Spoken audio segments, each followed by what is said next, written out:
Sonica, hundreds of first responders and community members gathered here at Palm Beach Gardens Community High School to remember the thousands lost 15 years ago in the terror attacks on 9/11. Now, tonight's ceremony included a presentation of the color by first responders from across Palm Beach County and keynote speaker, New York Police Department retired Captain Joseph Model, who was a part of the search and rescue recoveries after the Twin Towers fell. Now, tonight's ceremony will end with a musical tribute to those lost in those terror attacks. Reporting tonight in Palm Beach Gardens, Alex Browning, WPBF 25 News. Alex, thank you. Today, the city of Fort Pierce honored Cece Lyles, a woman who died on Flight 93 when it crashed in a Pennsylvania field during the terror attacks. A ceremony was held this morning near Indian River Drive, where a life-sized bronze statue of the Fort Pierce native overlooks the Indian River. Lyles went to Fort Pierce Westwood High School. In 2000, she moved to Fort Myers to pursue her dream of being a flight attendant. We spoke with her brother after the ceremony ended. It means a lot to us. It means a lot to know that people do remember 9/11, remember Cece, remember the occasion, the situation. It just means it's very, very, very, very meaningful to my family. Before becoming a flight attendant, Lyles served as an officer in the Fort Pierce Police Department.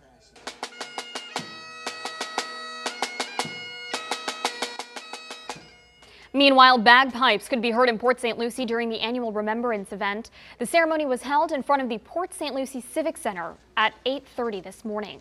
The event included guest speakers, an honor guard, a bagpipe performance, local dignitaries, an evacuation call, and bell-ringing ceremony. For a complete list and a recap of 9/11 ceremonies and candlelight vigils that took place in our area today, visit our website, WPBF.com. A motorcyclist is in serious condition tonight after a crash this morning on Australian Avenue near Palm Beach Lakes Boulevard.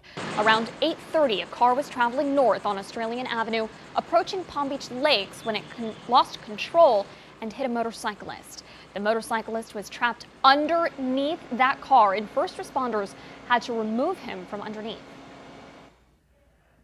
A Lantana man is under arrest, facing charges for allegedly killing his ex-wife Saturday morning. Stephen Guarnieri faces one count of premeditated murder in connection to the death of his ex-wife named Nancy. While performing a welfare check Saturday morning, deputies found Nancy dead and Stephen at the scene. He appeared before a judge today. A judge denied bond. He'll appear before a judge again on October 11th. Still to come, at least one person is dead after a violent fight breaks out at a South Florida nightclub. Brand new developments just into the newsroom and an investigation underway into what caused that violent scene. Plus, dozens of college students injured after a deck collapse during a party overnight. The new developments coming in now. You're watching WPBF 25 News. Dead and 3 others injured after a shooting outside a nightclub in Miami. Miami police found 4 victims with gunshot wounds outside El Romance restaurant and nightclub around 6 Saturday morning. Investigators believe the victims were shot in an exchange of gunfire, not by a single gunman. The Miami Herald reported it's not the club's first violent event. In 2014, 2 people were stabbed and 1 person was shot by a Miami-Dade County police officer. At least 30 people in Connecticut hurt after a pair of crowded decks collapsed at an off-campus house near Trinity College. Police say the 3rd-story balcony collapsed and brought down both the second, then the first. 28 students were taken to hospitals. Most of them were treated and released this morning. The injured were sent to 5 area hospitals, with the most serious reported injuries being a broken arm and a head injury. A new twist in a high-profile murder case made famous by the docuseries Making a Murderer. Why the Attorney General in Wisconsin now going against a judge's decision to throw out Brendan Dassey's conviction. And as we remember the 9/11 attacks, a former New York paramedic recalls the horrors of that day. You could smell it, taste it, feel it. It was a darkness that you can never imagine. Coming up, hear his recollections in this week's What's Brewing with Stephanie. You're watching WPBF 25 News. You're watching WPBF 25 News at 5. 15 years ago, 2,977 men and women lost their lives when the Twin Towers came down. They left behind loved ones, including young children, many of them barely old enough to remember what happened that day. One child, just 4 years old when she lost her father, still remembers the day vividly. I was with my grandfather that day. My other siblings were at school. I was in preschool at the time. He had the news on, which a 4-year-old shouldn't see. Another fireman who was retired from my dad's house had called my mother at work and said, was my dad working? And she said yes. So she left work to pick up my other siblings, and they came to pick up me. And my grandfather just had a gut feeling, and in front of all of us just said, I lost my son today. Many of those children who lost a parent that day say they honor their family members by visiting the 9/11 memorial site. There are a lot of people here in South Florida with close ties to that tragic day as well. This week's What's Brewing with Stephanie focuses on one of those people, a former FDNY paramedic who found himself in the midst of tragedy. He candidly shares his memories with anchor Stephanie Brzezinski. Mark Harris works at Delray Medical Center as an EMS trauma liaison, an expert in both trauma and, unfortunately, tragedy. 15 years ago, Harris, an FDNY paramedic, was dispatched to downtown Manhattan on September 11th. The sight of these two majestic towers just burning was incredible. Harris put on a bulletproof vest, hard hat, and goggles, items he still has. I don't know if it was glass or metal, but that came flying across my back, and if I wasn't wearing that, it probably would have went through and cut me. Harris was just a couple of 100 feet from the base of the World Trade Center when the South Tower collapsed. He was caught in the cloud and covered by debris. You could smell it, taste it, feel it. It was a darkness that you can never imagine. Harris lost 50 first responder friends. He says the difference between life and death was simply which way you turned. I turned left around the American Express building, and I was, buried and lived, but a couple of people that I was talking to went to the right, and they passed away. Since 2001, Harris has suffered thyroid cancer, lung issues, and other illnesses, all stemming from 9/11. He has visited the memorial and the museum, where his name is etched forever. And he has a special 9/11 Survivors Medal. But 15 years later, he also has many regrets. I regret, that there were too many people that we couldn't save. I regret that so many people died. I regret that there are people now to this day who are still coming down with cancer, who are still dying. Mark Harris will speak at Wellington's annual 9/11 Remembrance Service. It's this Sunday at 5 p.m. In studio, Stephanie Brzezinski, WPBF 25 News. Thanks, Stephanie. Moving along to your Sunday evening forecast, here's a live look outside from Boca Raton to Waterstone Resort and Marina, where you can see heavy showers just offshore, and we're continuing to track tropical downpours moving in across South Florida this evening, most of which really affecting portions of western Palm Beach County currently, but as you can see, a good amount of moisture moving in with that easterly breeze. So we'll keep hit and miss downpours in the mix throughout this evening and really throughout tonight too. So outdoor plans for now, at least keep your eye on the sky and keep an umbrella handy and packed in your bag. Here's a look at live first alert Doppler radar. Belle Glade seeing the brunt of all the activity right now. All this continuing to push closer towards the Gulf Coast as we go throughout the next few hours. So updated future track, keeping a good amount of moisture in the mix and heavy downpours moving onshore, hit and miss in nature through 10:30 and 11 o'clock. We'll keep that trend going into early on tomorrow morning. Here's updated future track by 5:30, 6 o'clock in the morning. Expect heavy downpours, scattered in nature in the mix. We're looking at mostly cloudy to partly cloudy skies throughout the day. I do think we'll see some peaks of sunshine in the mix for your Monday, but it's really looking like a wet day ahead with hit and miss showers continuing. Here's 6 and 7 o'clock tomorrow evening. A good amount of moisture just over the entire Florida peninsula. So keep that in mind as we go throughout Monday. That moisture will linger into Tuesday and Wednesday as well. Overnight lows for tonight, we're talking upper 70s, a few showers around a 30% chance of this happening, and then we start to bump up the moisture and the rain chances into tomorrow. So a 50% chance for tomorrow. Temperatures will be a few degrees cooler due to the cloud coverage and the rain around it. We're forecasting upper 80s in the mix, which is actually right around average for this time of year. And that easterly breeze will continue around 5 to 15 miles an hour. Again, tracking the tropics, 2 areas we're keeping an eye on. Invest 94, not posing a threat to land. It's a pretty impressive system, but not really anything we really need to watch too closely. This is a system that we need to watch more closely as it does near the Bahamas over tonight and into tomorrow and near South Florida in the coming days. So at least the good news with this system is that we're really not expecting anything to develop from it, but we are going to see an increase in moisture, and that rain chances continue to go up into tomorrow again, and also lingering to Tuesday and Wednesday. So here's our updated long-term model. As you can see, into tomorrow afternoon and evening, a good amount of moisture, especially around the Bahamas. That shifts closer to us by here's Tuesday morning, continuing into Tuesday afternoon and Tuesday evening. So the wettest days of the upcoming work week really look to be Tuesday and Wednesday. Otherwise, the boating forecast looking good with 2 to 3 foot seas and a moderate chop on the inland waterways. Here's South Florida's first alert 7-day forecast. Again, Tuesday and Wednesday, the 2 days to watch,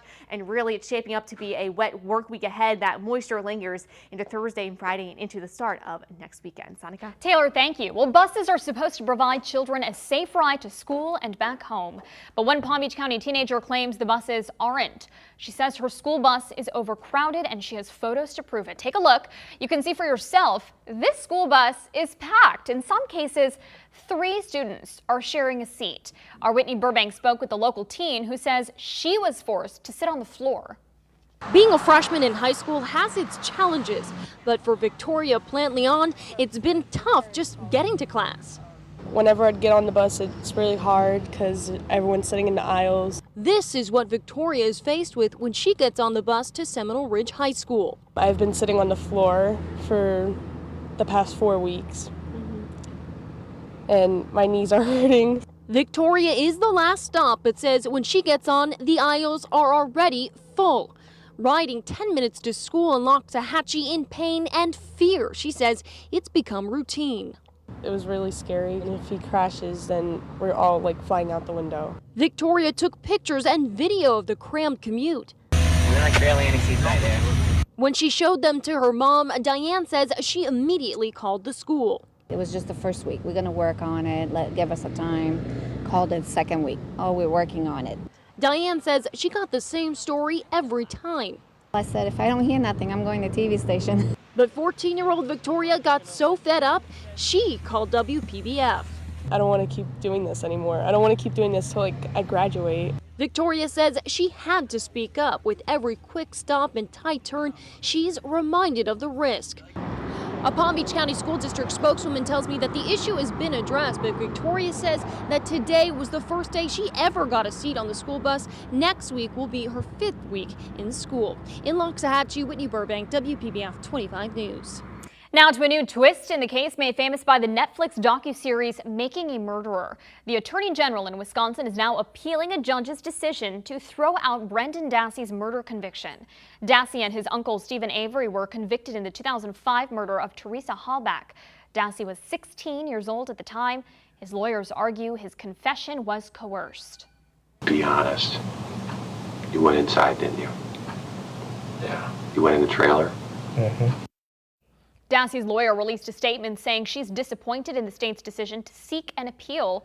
Meanwhile, Avery's lawyer has submitted a request for new evidence testing, which she hopes can prove his innocence. A new documentary on Amanda Knox is now coming to Netflix. Knox spent 4 years in jail after being convicted of murdering her roommate Meredith Kircher in Italy. But the conviction was later overturned and Knox returned to the U.S. The documentary, titled Amanda Knox, features interviews with key players in the case, including Knox herself. The film reportedly reveals tabloid journalism as the real culprit in the case. The documentary is set to be released on September 30th. All new tonight, Oklahoma State dropped out of the Associated Press college football poll after a controversial loss, and Georgia and Clemson fell after close calls. Alabama still number 1. Number 2 is Florida State, followed by Ohio State and Michigan. Clemson fell to 5th after a 4-point win against Troy. Still to come, battling the Zika virus. Up next, the group working to get volunteers to help in the fight against the spreading virus. And fewer lifeguards on area beaches. What's behind the shortage on the Treasure Coast? You're watching WPBF 25 News. Let's get a check of your forecast now. Meteorologist Taylor Renda joining us from the WPBF 25 First Alert Weather Center. Taylor. Thanks, Danica. We're tracking some wet weather around right now, and also that increases into the start of the work week. So first and foremost, let's take a live look at First Alert Doppler radar right now. You can see some tropical moisture just brewing offshore. That's continuing to ride on in on a nice easterly breeze out there. So the main focus for right now is really portions of western Palm Beach County, Belle Glade down south and towards Clewiston. That's where we're seeing most of this activity, all of it continue to die out and push towards the west as we go throughout tonight. So just keep in mind, we're going to see hit and miss downpours in the mix as we head throughout this evening and through the overnight hours. So if you do have outdoor plans, keep that in mind. Keep an umbrella packed in the bag. Otherwise, temperatures will only dip down into the upper 70s and lower 80s. We're tracking the tropics, and this system right here just nearing the Bahamas has a 10% chance for developing within the next 5 days. Really, we're not expecting anything to develop from this system, but it is going to track heavy rains across South Florida as we hit tomorrow and really lingering through, as you can see, Tuesday and Wednesday and into Thursday and Friday. So a wet work week ahead. I'll have all the timing and the details coming up in a few minutes. Sonica? Taylor, thank you. Events across the nation, including here in Palm Beach County, remember the events of September 11th, 2001. Perhaps the most closely watched was in Lower Manhattan, where so much rebuilding has taken place around Ground Zero in the last 15 years. These somber traditions honoring the nearly 3,000 Americans killed in the deadliest terror attack on U.S. soil exactly 15 years ago today. In New York, a moment of silence commemorating the moment al-Qaeda hijackers steered airplanes into the World Trade Center's North Tower. Loved ones read out the names of those who were lost. We know the shock and grief and anger that follows, the heartache that won't heal. Pausing for a moment of silence for the moment the plane hit the South Tower. A moment of silence at the Pentagon, too, where the president placed a wreath. E pluribus unum. Out of many, we are one. For we know that our diversity, our patchwork heritage is not a weakness. It is still and always will be one of our greatest strengths. Shanksville, Pennsylvania, where Flight 93 crashed into a field, was not forgotten. Crowds in New York paused again when the towers collapsed, first the South, which fell first, and then the North. Both presidential candidates were there as well, although both took a break from the campaign trail to attend the memorials. The Freedom Tower now stands taller here than the Twin Towers did, a glittering monument of resilience and the memories of the lives lost. Hillary Clinton's campaign says during the Democratic presidential nominee left a 9/11 anniversary ceremony in New York after feeling overheated. Clinton's spokesman says the former Secretary of State attended the morning ceremony for 90 minutes to pay her respects. During the ceremony, she felt overheated and left to go to her daughter's apartment. Now, according to the Associated Press, Clinton was diagnosed with pneumonia on Friday. She's now on antibiotics. She's telling reporters she's feeling much better now. No word on whether Clinton required medical attention today. First responders were honored in Lake Worth today, complete with free admission all day at the Lake Worth Municipal Pool. Mamma Mia's Pizza in Lake Worth offered first responders a free Italian ice, and at Benny's on the Beach, the first round of drinks free for first responders and their friends. Meanwhile, more than 50 members from Palm Beach County Fire Rescue are in New York City today to pay their respects in person and honor the victims of 9/11. Take a look at this photo posted on social media. The caption, "Never forget 15 years." For a complete list of 9/11 ceremonies and candlelight vigils that took place in our area, and for photos from today's ceremonies, you can visit our website. We have it all there for you, WPBF.com. New information on a deadly crash in Green Acres last night. A 60-year-old bicyclist named Gerald Lehman was on the shoulder of Melaleuca Lane when a car hit him, causing him to hit the windshield and be thrown from the car. Investigators say Lehman died on scene almost immediately. The crash happened shortly after 8 o'clock last night. The driver of that car not injured. Now to the latest in the fight against the Zika virus. An Orlando nonprofit is recruiting volunteers to process data for researchers studying that virus. Hands On Orlando matches volunteers to group projects. They're recruiting volunteers now for Open Zika, an international project searching for an antiviral drug to fight Zika. Meanwhile, the head of the Centers for Disease Control, Dr. Thomas Frieden, is warning Congress that if they don't act now on Zika funding, the consequences will be financially felt for decades. The battle to eradicate Zika wages in South Florida, taking to the sky this morning amidst concerns the money needed to fund more missions like this is drying up. By the end of this month, we will be out of money to respond effectively. At the same time, Congress looks to end the gridlock over a Zika funding bill that may get another vote this week. This is obviously an issue we're going to have to resolve this month. Right now, there are 56 locally transmitted cases of Zika in South Florida. 84 pregnant women have been infected. And despite all the spraying, the city announcing a 4th mosquito pool tested positive for infected mosquitoes in Miami Beach. In the coming weeks and months, we will see, unfortunately and tragically, many more babies born in Puerto Rico and in the continental U.S. with microcephaly and other birth defects. For those who live in Miami Beach, concern this morning. Those numbers could grow if the fight has to be scaled back due to a lack of funding. I have to spray my son 2-3 times. He looks like a glazed donut by the time he gets on the bus in the morning because I have to spray him constantly. If we don't eradicate it now, when is it going to stop? How many more unborn children are going to be affected? A boil water notice is still in effect for people in St. Lucie County. People who live from the Indrio Crossing Shopping Center to Holiday Pines are being told to boil their water after a water main break in the area. The notice is in effect until further notice. Now to a major safety concern on the Treasure Coast. St. Lucie County is dealing with a lifeguard shortage and is now looking to hire qualified applicants. As Angela Rozier reports, beachgoers still heading to the water, but keeping an eye out.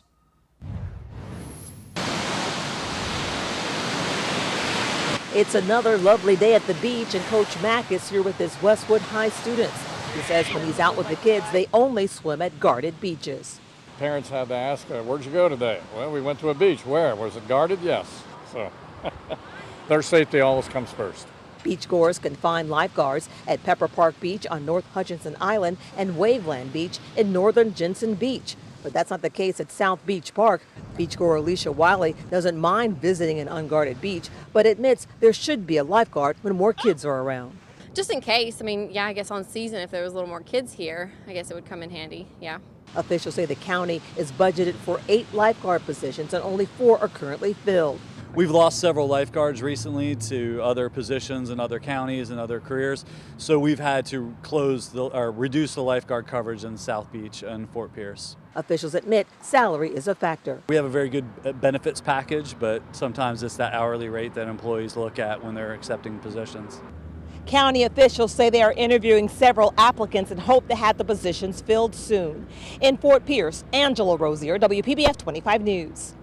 All right, let's revisit 9/11 memorials in town to remember the thousands of lives lost on that day. Our Alex Browning is at one of those ceremonies in Palm Beach Gardens right now. Alex? Yes, Annika, actually hundreds, as you can see behind me, of first responders and community members just exiting the doors now at this memorial to remember those lost in the terror attacks of 9/11. Now, tonight's remembrance included the presentation of colors from agencies across Palm Beach County in honor of those first responders and civilians who lost their lives in the terror attacks on 9/11.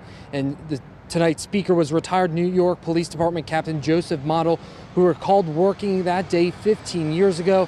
And what he said to the crowd tonight was the best way to remember and honor those who lost their lives or to continue to teach our up-and-coming generations of what exactly happened on that day 15 years ago. Reporting in Palm Beach Gardens, Alex Browning, WPBF 25 News. Alex, thank you. The Martin County School crossing guard who was nearly run over by a driver is now back at work.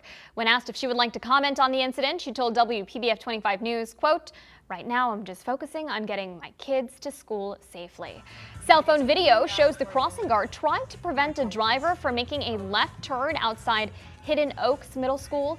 Elizabeth Boynes, that's the driver behind the steering wheel there, is a former Arizona police officer. Boynes now faces a battery charge. 2 teenagers arrested for hurling large rocks into passing cars in Palm City, now at a juvenile detention center in Fort Pierce. The teens were arrested on Friday. They're facing 5 felony charges. 2 people were injured as a result of those flying rocks. Still to come, a safety alert for all Samsung Galaxy users. The new restrictions several airlines are putting into place as the company warns consumers to immediately stop using the new phone.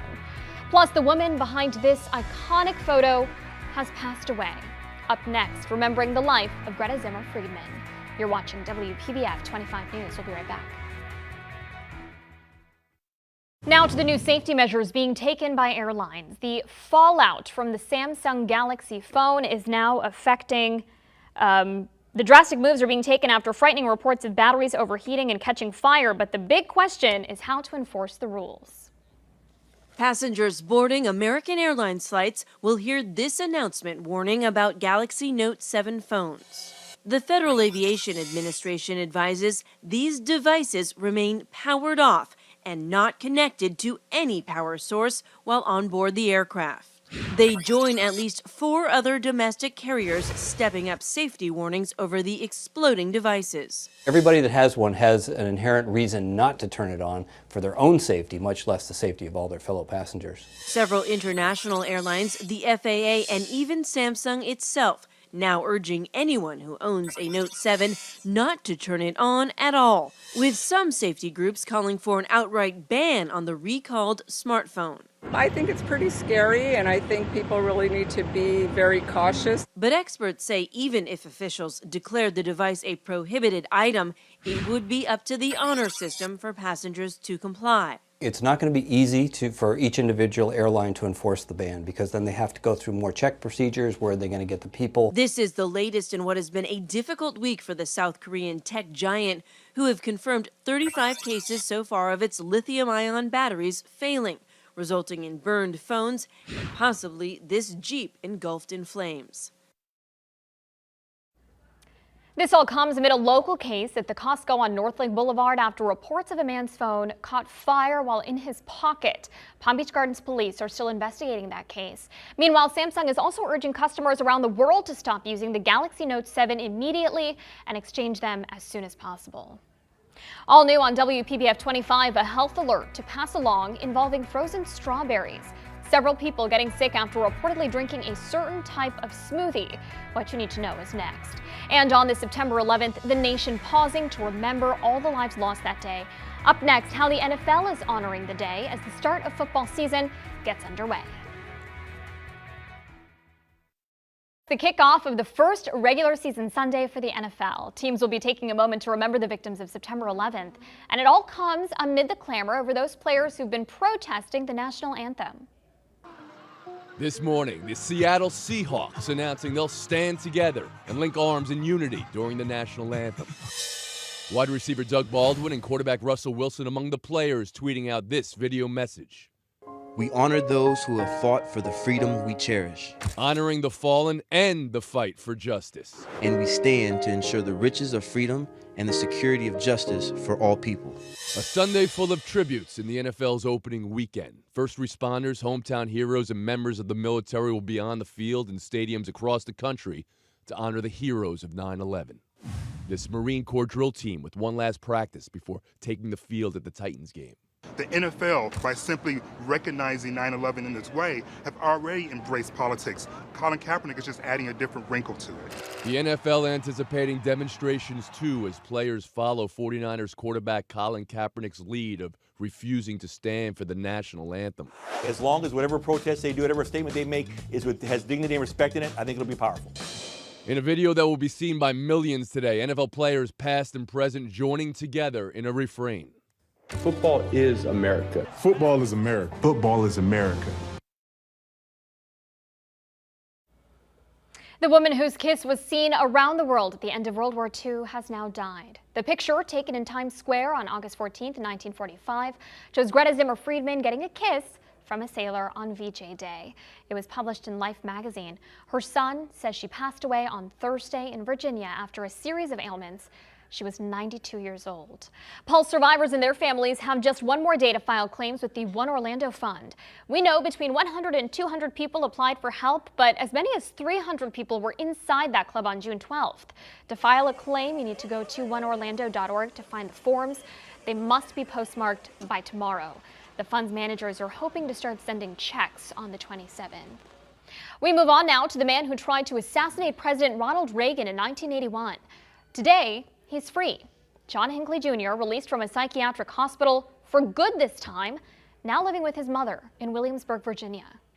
This morning, John Hinckley is a free man, released from a psychiatric hospital in Washington, D.C., 35 years after his failed assassination attempt on President Ronald Reagan.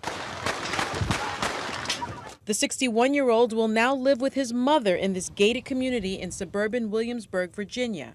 I would feel very differently about this if I had to live on the same street as he did. Hinckley was found not guilty by reason of insanity after firing his revolver 6 times at Reagan, injuring the president and press secretary James Brady. But in July, a federal judge ruled that the would-be assassin is no longer a danger to himself or the public. His attorney telling ABC News, Hinckley continues to regret the suffering he caused others. Because Mr. Hinckley has shown the court that he can obey by the rules and regulations set out by the judge. It's time to try and see how he does on his own without coming back to St. Elizabeth. Hinckley may have a number of privileges in his new life, including a driver's license and freedom to travel alone within 30 miles of his home. But his release is also bound by several conditions. He has a GPS on his phone so they know where he's at all the time. Any movements he makes, any website he wants to go on, he's got to get permission to do so. Well, an apparent earthquake off Florida's Atlantic coast was actually just a test. The U.S. Navy was testing the seaworthiness of a new vessel. The Navy conducted a shock trial on the USS Milwaukee off the Volusia and Flagler County coastlines. Sound waves from an explosion registered as a 3.8 magnitude earthquake. Shock trials on another Navy vessel earlier this summer also registered as earthquakes. A man near Fort Myers almost became shark bait when he got stranded by himself and then surrounded by 10 sharks while on a fishing trip. It wasn't a big deal until, I counted 10 and, that they kept getting closer, more aggressive, getting within like a foot of me. For an hour and a half, Steve Moon used his fishing rod to fend off the sharks. Out of options and without cell phone service, Moon decided to use the emergency button on his iPhone to call for help. He says fire rescue crews were dispatched to him within 10 minutes. It's definitely going to be an interesting story. I mean, I can't say I've ever been, rescued by Coast Guard before and all that. So, I can't say I've seen that many sharks, around me before. It was pretty wild. Moon says one of the sharks was 7 feet long. Ooh, hard to think of what we maybe do in that situation, Taylor. Extremely scary situation. I can't even imagine. Very terrifying. All right, let's move along to your Sunday evening forecast coming up on 5:50. And temperatures today actually hit a degree above the average for this time of year. 90 degrees for the official high coming in West Palm Beach. And temperatures overnight lows actually pretty warm. Upper 70s, lower 80s actually forecasted throughout the next several days. We're also tracking heavy downpours moving in along the coast and pushing inland this evening. You can see wet weather affecting portions of Belle Glade and down south towards extreme western Palm Beach County. Everyone else, at least for right now, is looking okay out there. It looks like we do have one other downpour just moving in along the Palm Beach Martin County line, so it heads up to Jupiter right there. That's where that's moving in. Elsewhere, you're okay, but we will see these hit and miss downpours continue over the next several hours and really into early on tomorrow morning. So here's updated future track. A good amount of tropical moisture will continue to surge in throughout the next several days. So with that being said, scattered showers will be in the mix. And you can see here's 10:30, 11 o'clock tonight. If you do have outdoor plans, keep that in mind. Hit and miss showers in the mix, so keep an umbrella packed in the bag and keep your eye on the sky. Early on tomorrow morning, here 6:30, 7 o'clock, I do think we'll see scattered downpours moving in along the coast. So especially for your morning commute, expect some wet roadways out there and grab an umbrella as you do head out the door early on tomorrow morning. These showers will linger throughout the day. So we're looking at mostly cloudy to partly cloudy skies for your Monday. I do think we'll see some peaks of sunshine out there, but later on tomorrow night, 6:30, 7 o'clock, the moisture and the rain chances continue to bump up. Scattered showers in the mix, and that's here to stay throughout your Tuesday too. So keep that in mind, and also a heads up. Overnight lows, we're talking upper 70s, a 30% chance for a few showers passing through.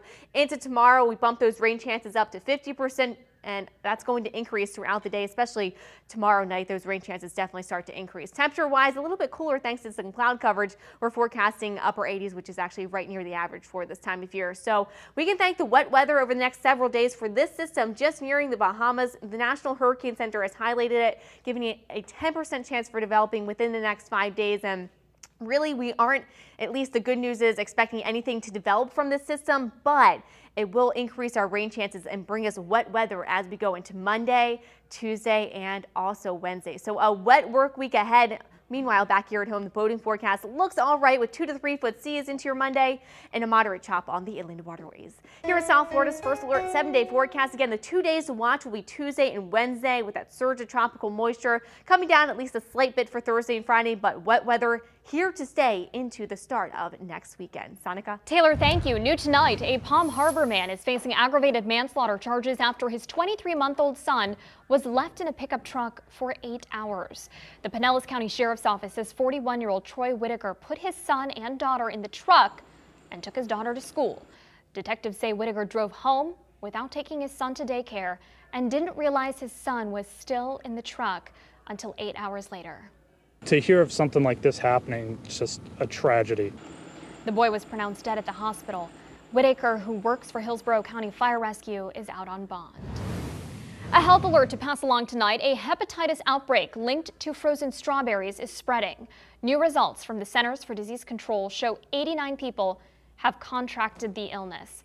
No deaths have been reported, but 39 people have been hospitalized. Nearly every patient reported drinking smoothies containing strawberries at tropical smoothie cafes. So far, there are no reports of any illnesses here in Florida. Still ahead, a night of beauty and grace. A preview of the Miss America pageant tonight and what's different this year compared to years past. The countdown to the crowning begins. Tonight, there will be a new Miss America, and for the last several days, beauty and grace has once again descended upon Atlantic City. That's where we'll get a preview of tonight's competition. 52 contestants from across the U.S. and its territories, all vying and dreaming for this very moment. Miss Georgia! Betty Cantrell! The sparkling crown, the bedazzled sash, and the coveted title of Miss America 2017.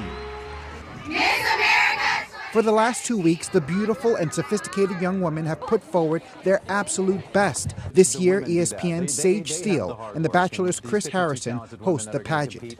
Among the women vying to take the crown is the first openly lesbian contestant, Miss Missouri, Erin O'Flaherty.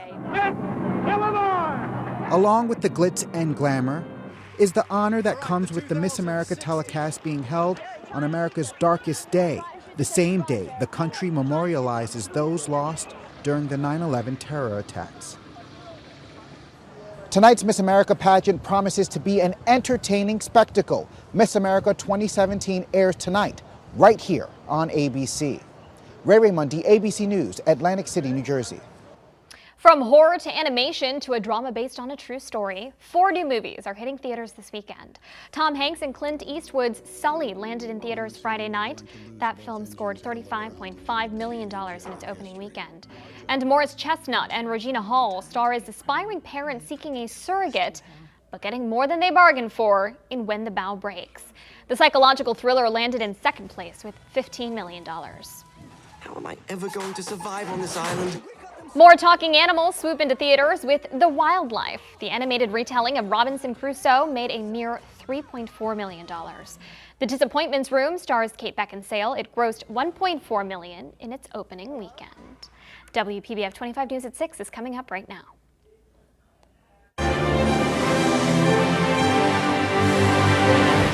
Right now at 6, remembering 9/11 15 years later. How the victims of the terror attack and their families are now being